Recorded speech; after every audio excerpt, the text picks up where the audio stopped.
Hey you guys, welcome to the channel. All honor, glory, and praise be to our one and only Lord and Savior, Jesus Christ. What black folks care about a plantation burning down ain't nothing. What black folks care about a plantation burning down ain't nothing. Black people's great-great-grandfathers and great-great-grandmothers were brutalized and tortured and treated inhumane, treated worse than dogs in and at these places. Black people have had their great-great-grandmothers raped by folks that ran and owned plantations. Black folks have had their great-great-grandfathers raped by folks that own these plantations. So you can't take something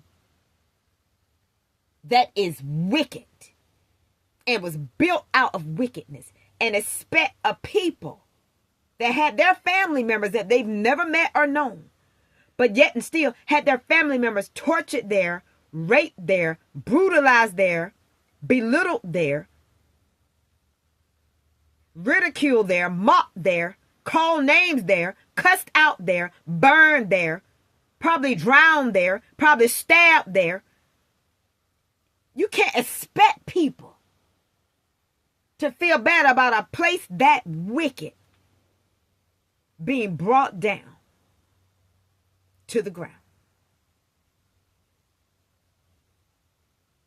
Not only were the acts that were performed there heinous, but the spirit of those acts and the spirit that is behind those acts perhaps still remain, because it's a reminder of the injustice that was done to black people. It is symbolic of hate, degradation, segregation, humiliation. Our ancestors' situation. So no, we're not going to sit there and just because something that filthy and wicked is now gone. No, we're not going to feel bad about that. Because those were our blood relatives that were in these places being held hostage and treated like dogs. Treated as if they were inferior, and they were not.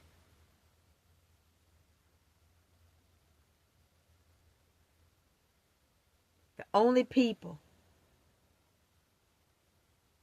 that can grieve a plantation going down, which is a symbol of hate and inhumane treatment of other humans, is somebody that is a show enough bona fide rapist. I said rapist, racist.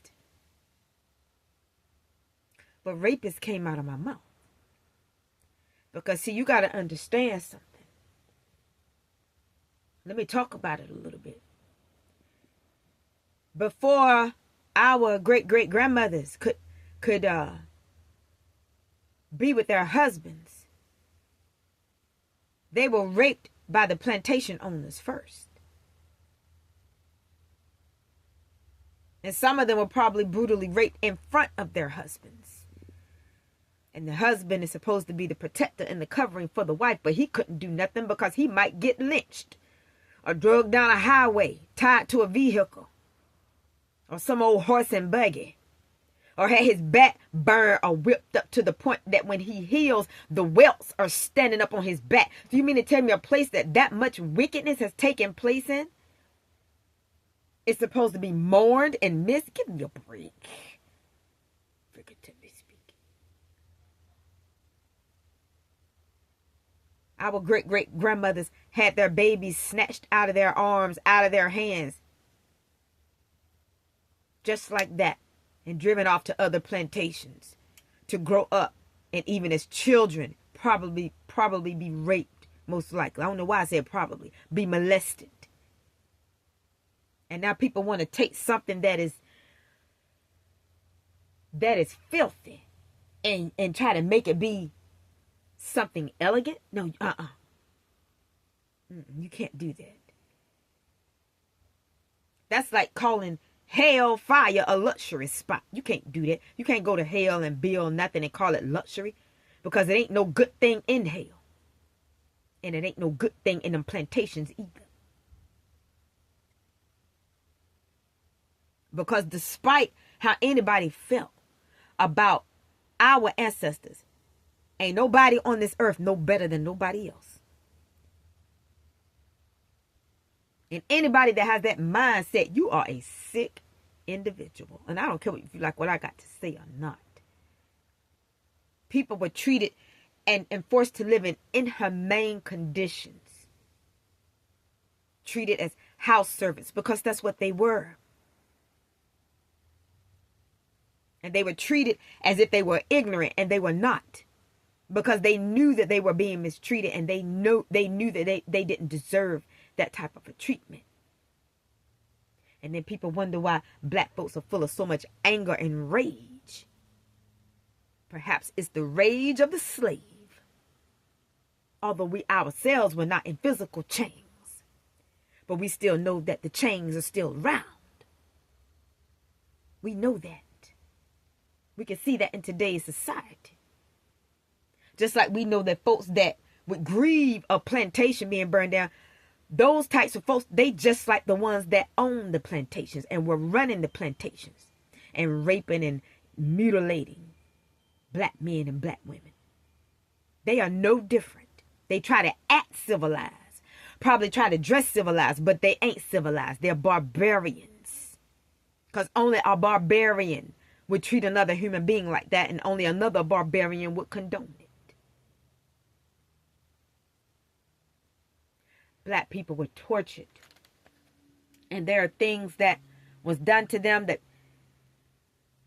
people just would not believe. I'm not talking about the stuff that's well known. I'm talking about the things you just wouldn't believe that people would let their minds go to that level and depth of wickedness and would have that much hatred towards another human being for no just reason.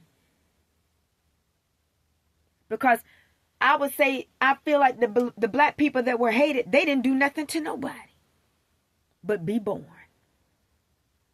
And ain't nothing wrong with being born.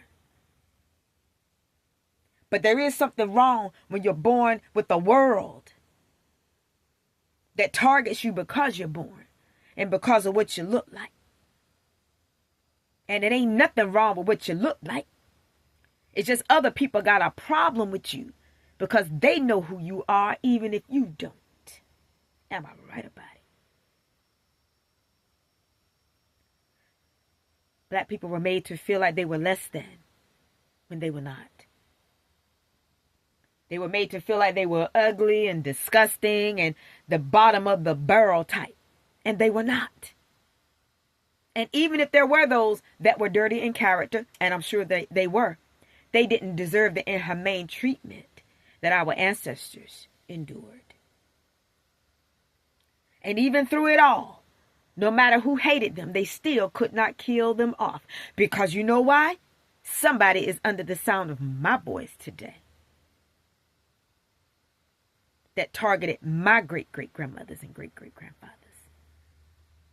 But yet I speak, yet I stand. And my respect for them I will keep. They were and are my people. Why should I not? See, there are some folks that can't be brainwashed into thinking they're lesser than, or that they're ugly, or that they're not the standard of this or the standard of that. Take that hogwash, mumbo jumbo talk to somebody who's going to believe it.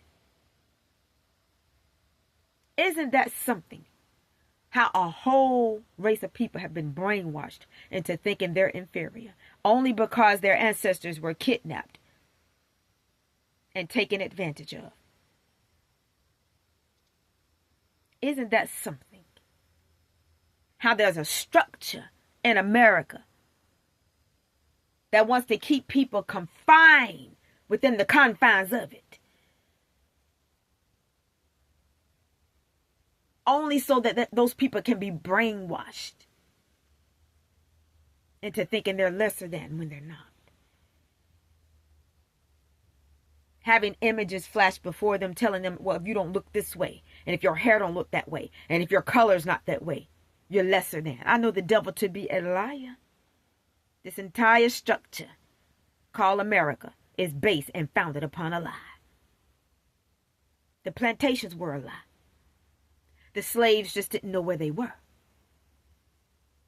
Many of them knew, of course they knew they came across the water, but evidently they didn't know the way back. Who would?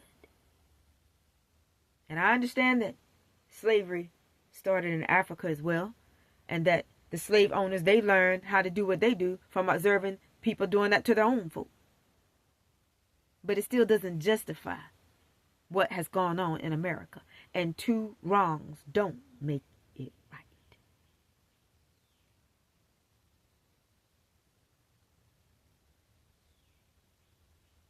So, you got to look at what these plantations represented. You can't turn something heinous and something diabolical into something classy and elegant, because that ain't what it is, and that ain't what it represents. And anybody that sheds a tear over even one plantation going down, that's a racist. And they'll probably try to talk all this historical mumbo jumbo behind it, but how in the world can you condone a place being erected or even standing that treated other people in such an inhumane way? That's somebody that's wicked, just as wicked, but just can't roll like their ancestors rolled with it in this modern day. Because see, the slaves didn't have guns. We do. A lot of the slaves, they couldn't read or write. We can. A lot of the slaves, they lost their identity. Many of us are the found. A lot of slaves didn't know what to do, nor where to turn. Perhaps that's why there's the song, perhaps that they sung, Amazing Grace, how sweet the sound.